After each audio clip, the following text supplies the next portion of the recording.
है जिसके चलते यूक्रेन अभी तक इस युद्ध में बना हुआ है। और एक और अपडेट, यूक्रेन बेलारूस बॉर्डर पर कई एयर डिफेंस तैनात किए गए हैं। एयर स्पेस का उल्लंघन बताकर यूक्रेनी ड्रोन यहां गिराए गए। बॉर्डर पर स्पेशल फोर्स की तैनाती की गई है। मिसाइल फोर्स को भी सीमा पर भेज दिया गया है। खबर ऐसी कि पोलोनेज रॉकेट सिस्टम की तैनाती भी यहां पर है। मध्यम दूरी की स्कंदर मिसाइल भी भेजी गई है। जिस तरीके से ये घटनाएं अभी घट रही हैं रूस यूक्रेन युद्ध के बीच में, और अब यहाँ साफ तौर पर जब नेटो देशों का समर्थन रहता है, जब अमेरिका साफ तौर पर यूक्रेन के सपोर्ट की बात कहता है, तो उसमें अपना स्वार्थ भी अमेरिका का नजर आता है। साथ ही साथ रूसी बॉर्डर सील करने की भी एक खबर है। रूस ने सीमा के करीब तैनाती अपनी बढ़ा दी है। रूस के इलाके में घुसपैठ की कोशिश जो है उसे नाकाम करने की पूरी तैयारी है। सीमा पर नई डिफेंस लाइन बना दी गई है। और ये अपडेट तब सामने आया है जब यूक्रेन की सैनिक जो हैं, यूक्रेन की जो सेना है वो रूस के बॉर्डर को लांघते हुए रूस में अंदर कई किलोमीटर चली जाती है। वहां ड्रोन से अटैक होता है। उसके बाद में रूस ने किया पलटवार। रूसी सेना ने न सिर्फ यूक्रेनी सेना को खदेड़ा, बल्कि रूस के अलग अलग हिस्सों में अब मिसाइल से हमला भी किया गया है। लेकिन इतना तय है कि सेफ्टी सिक्योरिटी बढ़ाने के पीछे रूस की मंशा ये कि यूक्रेन ने जो अब किया वो आगे ना करे, यानी कि यूक्रेन को इतना हल्के में लेना जो रूस ने देखा कर्नल सोढ़ी, वो यूक्रेन उतना भी ना तो हल्का रहा ना तो पीछे रहा। क्योंकि जानकार तो ऐसा भी कह रहे थे कि 4-5 दिन, हफ्ता भर या मुश्किल से 1 महीना ये युद्ध खिंचेगा, लेकिन अब तो हो गए करीब 2.5 साल। रचना जी, बिल्कुल जैसे मेजर मोहम्मद अली शाह ने बिल्कुल सही बोला कि यूक्रेन ने अच्छा रेजिस्टेंस तो रूस को दिया है। जब 24 फरवरी 2022 को रूस ने यूक्रेन पे हमला किया तो रूस को इन्हीं पूरी दुनिया को लगा कि ये युद्ध हफ्ते 10 दिन में खत्म हो जाएगा। लेकिन कल 900 दिन होने वाले इस युद्ध को और यूक्रेन के जांबाज जवानों को मेरा सलाम कि इतने बड़े सुपर पावर के अगेंस्ट उन्होंने जो 900 दिनों में लड़ाई दिखाई है, ये वाकई काबिले तारीफ है। यूक्रेन के पास ना कोई ढंग का हथियार था, ना कोई उनकी सैनिक तैयारी थी। 24 फरवरी 2022 से पहले अमेरिका कई बार रूस को खुफिया जानकारी दे चुका था कि रूस हमला करेगा, लेकिन यूक्रेन उनकी बात नहीं मान रहा था। तो इस चला, ये वाकई में काबिले तारीफ है कि यूक्रेन ने बहुत बड़ा रेजिस्टेंस दिया है। हालांकि रचना जी देखिए, युद्ध में पहली बात तो युद्ध होना नहीं चाहिए, मैं सैनिक होते हुए कहना चाहता हूं, क्योंकि युद्ध से सैनिक और आम नागरिक ही मरता है। सत्ता में जो लोग होते हैं उनका कुछ नहीं बिगड़ता है, सिर्फ आम नागरिक और सैनिक मरता है, जैसे मेजर मोहम्मद अली शाह ने भी बिल्कुल सही और सटीक बताया। लेकिन ये जो युद्ध था, ये युद्ध पहले दिन से शुरू होना ही नहीं चाहिए था, क्योंकि अगर यूक्रेन एक सिंपल स्टेटमेंट इशू कर देता, हम नाटो नहीं ज्वाइन करेंगे, आज लाखों लोग और करोड़ों की संपत्ति बर्बाद नहीं होती, लोग मारे नहीं जाते। लेकिन ज़ेलेंस्की सत्ता में रहना चाहते थे, उन्हें अमेरिका का समर्थन था और उन्हें लगा कि अमेरिका मेरे को पूरा समर्थन देगा, मैं सत्ता में रहूंगा। जैसे इजराइल में हो रहा है, नेतन्याहू सत्ता में टिकने के लिए उस युद्ध को लंबा खींच रहे हैं। यही चीज ज़ेलेंस्की पहले दिन से कर रहे हैं। इन्हें युद्ध इसलिए शुरू किया कि उन्हें लगा कि मैं सत्ता में बना रहूंगा, मेरे को अमेरिका का पूरा समर्थन है। लेकिन हकीकत कुछ और निकली। कल 900 दिन होने वाले हैं और जैसे खून की नदियां बही हैं, शहरों के शहर बर्बाद हो गए हैं। अंत में विजय रूस की होनी है।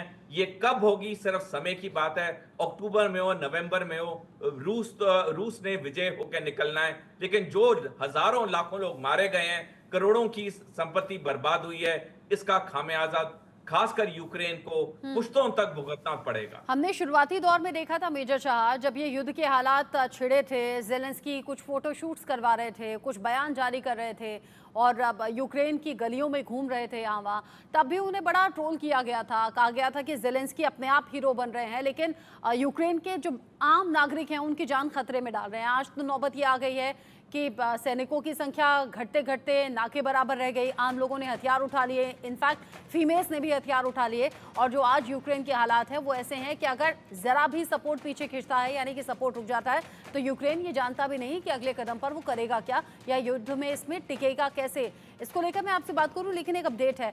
कुर्स्क पर हमले के बाद ज़ेलेंस्की ने दिया है पहला बयान। सेना ने कुर्स्क में आक्रामकता के साथ सैन्य कार्रवाई की। वो कह रहे हैं कि न्याय की लड़ाई के लिए कुर्स्क पर यह हमला किया गया। रूस के हमले की हमने प्रतिक्रिया दी है, ये ज़ेलेंस्की ने कहा है। साथ ही वो कह रहे हैं हम रूस पर दबाव डालने में भी सक्षम हैं। लेकिन इस दबाव का फायदा क्या मेजर शाह, जिसमें नुकसान खुद यूक्रेन अपने आप झेल रहा है।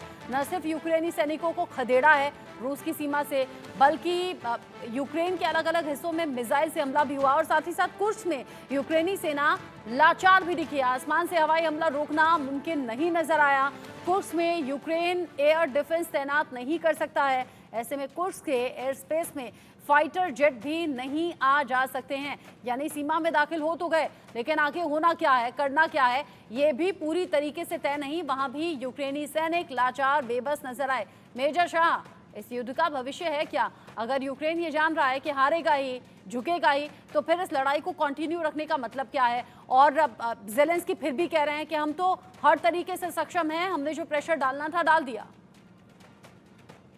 जी, इस युद्ध की शुरुआत में ही हमारे प्रधानमंत्री साहब श्री नरेंद्र मोदी साहब ने बात करने की कोशिश करी थी कि दोनों पार्टी से, रूस से भी और यूक्रेन से भी, और कहा था, ये सटीक तरीके से कहा था कि युद्ध में किसी का फायदा नहीं होता है, सबका नुकसान ही होता है, घाटा ही होता है और मरेंगे दोनों की। हाँ, इट वाज बहुत ही ये युद्ध शुरू होना ही नहीं चाहिए था, जैसे कि जो ये सोडी साहब ने बताया।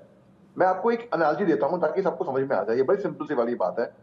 सन 2006 में क्या हुआ था, जब मैं north east part of India में था, नागालैंड में था मैं, और असम राइफल से हमको जाना था दीफू, जो कि असम में एक छोटा सा क्षेत्र पड़ता है। वहां पे एंटी मलेरिया, सेरेब्रल मलेरिया के केसेस वर्ल्ड हेल्थ WHO में सबसे हाईएस्ट है।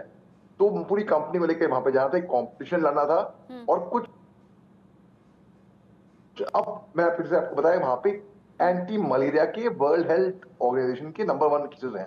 तो मैं पहले तो जवानों को कह दिया था कि ठीक है, हम लोग भला ही कॉम्पिटिशन जीते या नहीं जीते, मैं जानता हूं मेरी तरफ से आप जीते हो, आप विनर हो, लेकिन मेरा मुद्दा ये है, हम सब के सब जो यहाँ पर आए हैं, सब के सब इतने लोग वापस पलटन जाएंगे अपने खुशी से, और कोई भी एक केस मलेरिया का नहीं होएगा। हाँ। और यही हमें सबसे बड़ी विजयता थी। हाँ, हमें डायरेक्टर जनरल असम राइफल्स का बैनर भी मिला, बेस्ट एंड्योरेंस भी मिला, बेस्ट ओवरऑल कंपनी मिला, हम अव्वल दर्जे पे आए, हमारी बटालियन अव्वल दर्जे पे आई। लेकिन सब उससे बड़ी विजेता थी कि हमारे बंदों को कुछ नहीं हुआ। तो एक भी लीडर का, कमांडर का ये उद्देश्य होता है कि अब उनके लेकिन टीम लोगों को लीडर के बंदों तौर को पर नुकसान ना। ज़ेलेंस्की की हीरोपंती सब गायब हो गई जब यूक्रेन में बड़ी तबाही सामने आई। उधर पुतिन भी जिद्दैल स्वभाव के, और उनकी जो जिद है वो यूक्रेन में भारी तबाही ला रही है। इन सबके साथ ही रूस ने कीव पर रात भर दागी है मिसाइलें, यानी कि पलटवार रूस ने किया है। हमले में पिता पुत्र की मौत हो गई, 13 लोग जख्मी हो गए, मरने वालों में 4 साल का बच्चा भी शामिल है। अंदाजा आप लगाइए क्या हाल यूक्रेन में हो रहा है। रूस ने 57 ड्रोन से भी हमला किया है, यानी कि मिसाइल तो दागी ही है, 57 ड्रोन से भी हमला किया गया। और रूस ने ये दिखा दिया है ट्रेलर कि हाँ, पिक्चर कैसी हो सकती है। कर्नल सोढी, हालात भयावह तो नजर आ रहे हैं, और भयावह इन हालातों में मरने वालों में 4 साल का बच्चा भी है, पिता और पुत्र की भी जान चली गई है। रूस ने मिसाइल एक के बाद एक 17 इलाकों में दागी हैं, और साथ ही साथ 57 ऐसे ड्रोन हैं जिनसे हमला किया गया है। तस्वीरें भी हम अपने दर्शकों को दिखा रहे हैं। ये तस्वीरें जो वार और फिर पलटवार से जुड़ी हुई हैं। यूक्रेनी सैनिक घुसते हैं रूस की सीमा में, कई किलोमीटर अंदर तक जाते हैं, वहाँ ड्रोन से अटैक करते हैं। रूस में नुकसान होता है, चेकपोस्ट तबाह होता है, लेकिन फिर उसके बाद में वापस यूक्रेनी सैनिक यूक्रेन जाते हैं, और फिर यूक्रेन के अलग अलग हिस्सों में भी ये प्रेशर रूस का बढ़ता हुआ नजर आता है, यानी कि पलटवार, जिसकी तस्वीरें आप देख रहे हैं। मेरे साथ में दोनों खास मेहमान बने हुए हैं, और रूस यूक्रेन को लेकर तो हमने बात की, लेकिन इस बीच आ रही है एक और बड़ी खबर। एक और बड़ी खबर ईरान इजराइल से जुड़ी हुई है। हिजबुल्लाह का इजराइल पर विध्वंसक हमला, ये खबर सामने आई है। इजराइल पर हिजबुल्लाह ने कर दिया है जबरदस्त अटैक। एक साथ 30 मिसाइलों से ताबड़तोड़ हमला किया है।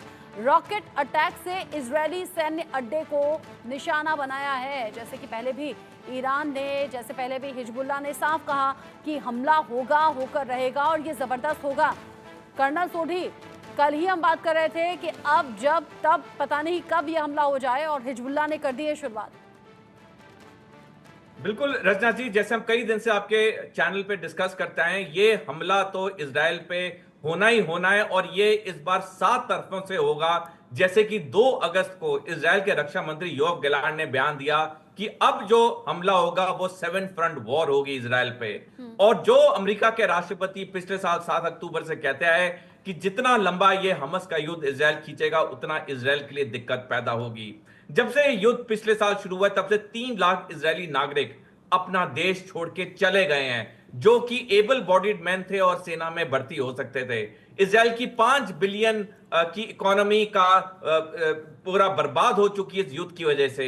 यानी कि आज इजराइल खुद ही अपने इतने तकलीफों से जूझ रहा है, लेकिन तब भी इस युद्ध को लंबा खींचना, सीज फायर की बातों को नहीं माना, ये इजराइल के लिए वाकई बहुत बड़ी दिक्कत पैदा करने वाली है। नाटो अमेरिका ने साफ कर दिया है कि हम अपना एक भी सैनिक नहीं भेजेंगे, हथियार पैसे दे देंगे, वो अगर आज दे रहे हैं तो कल किसी रूप में वापस भी ले लेंगे। आज इजराइल भी उसी दिक्कत पे खड़ा है जैसे यूक्रेन है। थोड़ा डिग्री का फर्क हो सकता है, लेकिन अगर इजराइल ने अब भी समझी नहीं बरताई तो उसके लिए दिक्कत पैदा हो सकती है। हालात अभी भयावह और होते हुए नजर आएंगे। जिस युद्ध पर निगाहें थी वो युद्ध मानो छिड़ ही गया है। मेजर शाह, कर्नल सोढी, बहुत शुक्रिया आप दोनों का मेरे साथ में जुड़ने के लिए। इस खबर पर आपने व्यूज दर्शकों तक पहुंचाने